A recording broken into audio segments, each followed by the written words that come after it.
Let the light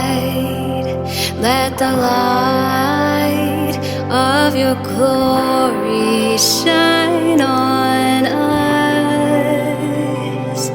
Let the light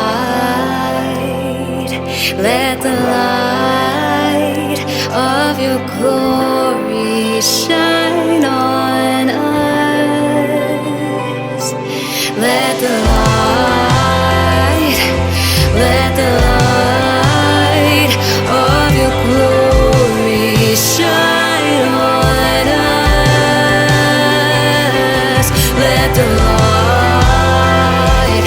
Let the light of your glory shine on us. Spirit, come, Spirit of the living one, come move us again, come shine on us.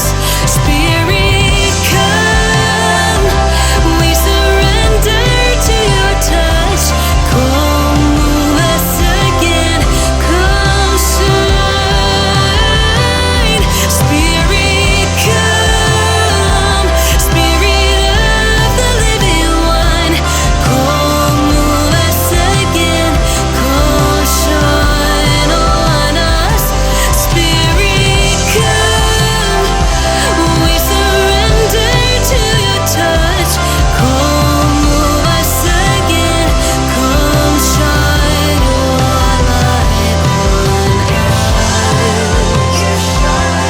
Shine your light on us. Shine your light on us. Shine your light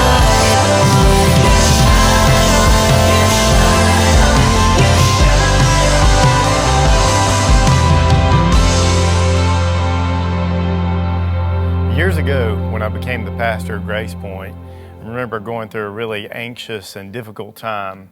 Several of the people that brought me here to be a part of the church and to lead the church, the Lord saw fit to move them on to greener pastures. They got new jobs, and so they moved out of the town. And one of the impacts of that was that would impact the bottom line in terms of our finances at the church. And so I remember laying in my bed at night thinking, how are we going to ever meet budget? How am I going to pay the existing staff and people who worked at the church? And I was just filled with stress and anxiety. And it was in those moments that the passage that we're going to look at today, I began to learn a little bit more about how to deal with the things that I can't control and the things that cause us to have anxiousness and worry.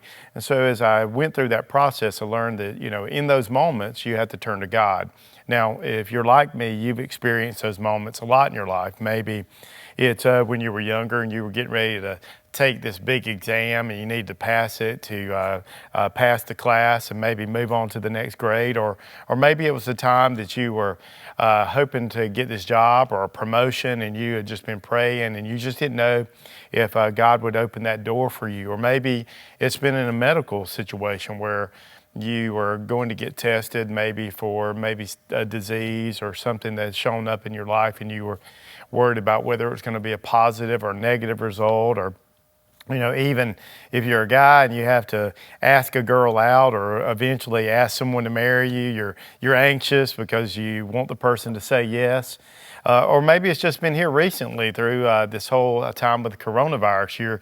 You've been anxious because you didn't want to get it, and then what would happen if you actually got the virus? And so we live in a time where our anxieties are up and our cares are up. And so today's passage will help us to work through that. Anxiety ultimately is a manifestation of our depravity. And what I mean by that is it is the stress that we feel and struggle with because of our unbelief. In other words, we don't trust God like we should. And so all of us are prone to that because of our bent toward depravity. With that in mind, I would offer to you that anxiety is the present stress that you feel over the future results. And so as you think about your anxiety today, what's got you stress today? What's got your worry ramped up? And so there's a solution that the Apostle Peter gives us in this one verse that we're going to take a look at in chapter 5. This is 1 Peter chapter 5, verse 7. And here's what he says. And it's really simple, but it's very powerful. He says, casting all your anxieties on him because he cares for you. So when you are facing anxiety, when you're feeling worry, what should you do? So his admonition to us is that we would cast our cares on the Lord. And so a few observations real quick that will help us is one, this is a command.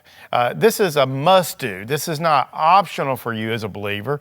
This is something you must do. You must take your cares and you must cast them on the Lord. And we would call that an imperative. That means we really must do it. And so hopefully you hear the words of Peter as he says, look, take the things that you're worried about, take the things that you're anxious about and cast them on God. The word casting is interesting because it can be used of casting a net. And if you know Peter's background, Peter was a fisherman. And so the idea is that you would cast a net. And I don't know if you've ever been to the beach or a lake and you've cast a net, but you would take the net and you take it and you violently throw it out. And when you throw out that net, you're casting that net upon the water. And so what Peter's saying is in the same way that you would cast a net, well, you are to cast your cares, your anxieties, your worries onto the Lord. So throw them upon him. And the text is telling us that this is in the present tense. So this is something that you should be doing daily. It should be something that you do continually, that you should be actively casting the things that you're worried about, the things that you are anxious about onto the Lord.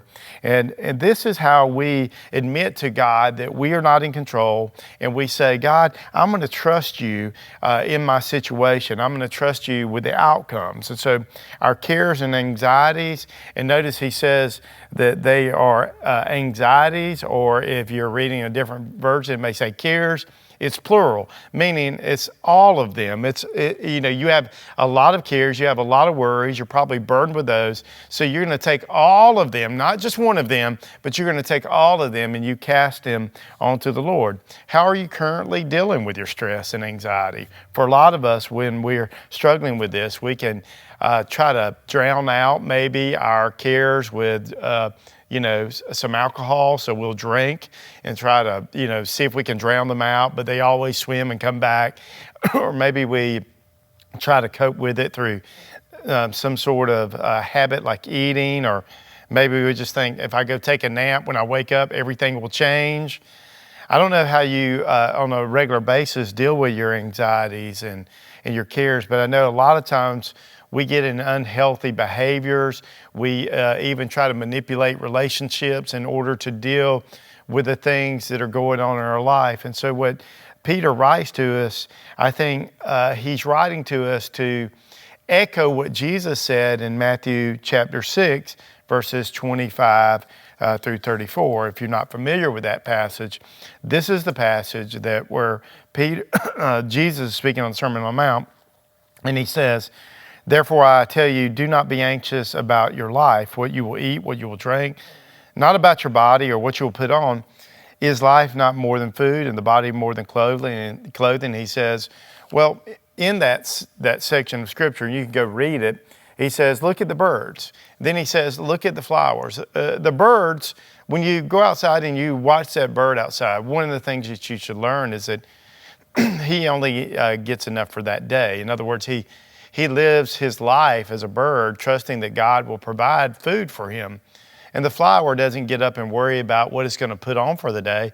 It gets up and blooms because it trusts God to clothe him. And in the same way, Jesus is saying, don't be troubled by the things that are happening today, but actually put your trust in God. And Peter echoes that by saying, because he cares for you. Now, you may struggle with that. You say, well, I don't really feel like God cares for me because the things that I've wanted in my life, they haven't turned out the way I wanted. I didn't get the results I wanted. I didn't get the outcome that I had prayed for. And notice what Peter says in the passage. Peter does not say, cast your cares on God because He's going to fix your problems. He doesn't say, cast your cares on God because He's going to give you what you want. What He says is, trust God. And Jesus adds, seek first the kingdom of God and all these things will be added unto you. Meaning I will seek His will over my will. So I'm not going to necessarily get what I want, but I'm going to trust God with the result and the outcome that He's going to provide what is best for me. And the reason He says that we should do this is because He cares for you. In other words, it's personal. God cares for you. And you may say, well, I don't really feel like God cares for me because I've prayed and He's not answered. And I want to say to you that your unanswered prayer is not evidence that God does care about you or He doesn't care about you. Your prayer is to be an opportunity to converse and commune with God, but also to be in alignment with His will. How do I know that God cares for me? The greatest thing that God has ever done for me is to deal with my biggest worry, my biggest problem, which is my sin problem. And the reason that I know He cares for me is because 2,000 years ago, Romans 5:8, Paul writes, but God demonstrated His love toward me, toward you. We were sinners and Christ died for us. So there's nothing greater than God can do for us than to send Jesus to die for us. And so the reason that I can be certain that God cares for me, and I think Peter's echoing this, is because of what Jesus has already done for me in the past, and that affects my present state of mind and state of stress, is that I can trust Him because He's already taken care of my biggest problem at the cross, and therefore my other problem that is ahead of me is death. I know that because of His power and because Jesus is resurrected, I can trust Him with that future. So everything in between, I can trust Him with those things and I can rely on Him. And the great news about God is I can cast my cares on Him through prayer, saying, I trust you. And the reason I trust you is because you've demonstrated such great love for me that while I was still a sinner, you died for me. You didn't wait for me to be perfect to die for me. You died for me just the way I am. And so you took care of my biggest problem, and I'm going to take these other problems in my life and I'm going to trust you with them. And so I want to encourage you today that when you look back at what God has done for you, you look at the cross, it is an example of His love, the greatest example of His love for you, but also the resurrection is the greatest example of His power. And those are really down payments for you for the goodness that God will bring into your life. And so you don't need to stress about the things going on in your life because you know that He personally cares for you. How do I know? Because Jesus died for you. That's how you know. So as we end this one sentence encouragement, this one sentence of imperative action that we should take is, cast your cares on God. Why? Because He cares for you. How do you know? The cross. So let's end it by saying this today for an encouragement. Trust God with the outcome and pray for His will to be done. And in doing so, what you're doing is you're casting your cares, you're casting your anxieties in a healthy manner, in a holy manner, and you'll discover in the process that God not only hears, but He cares for you. Shine your light on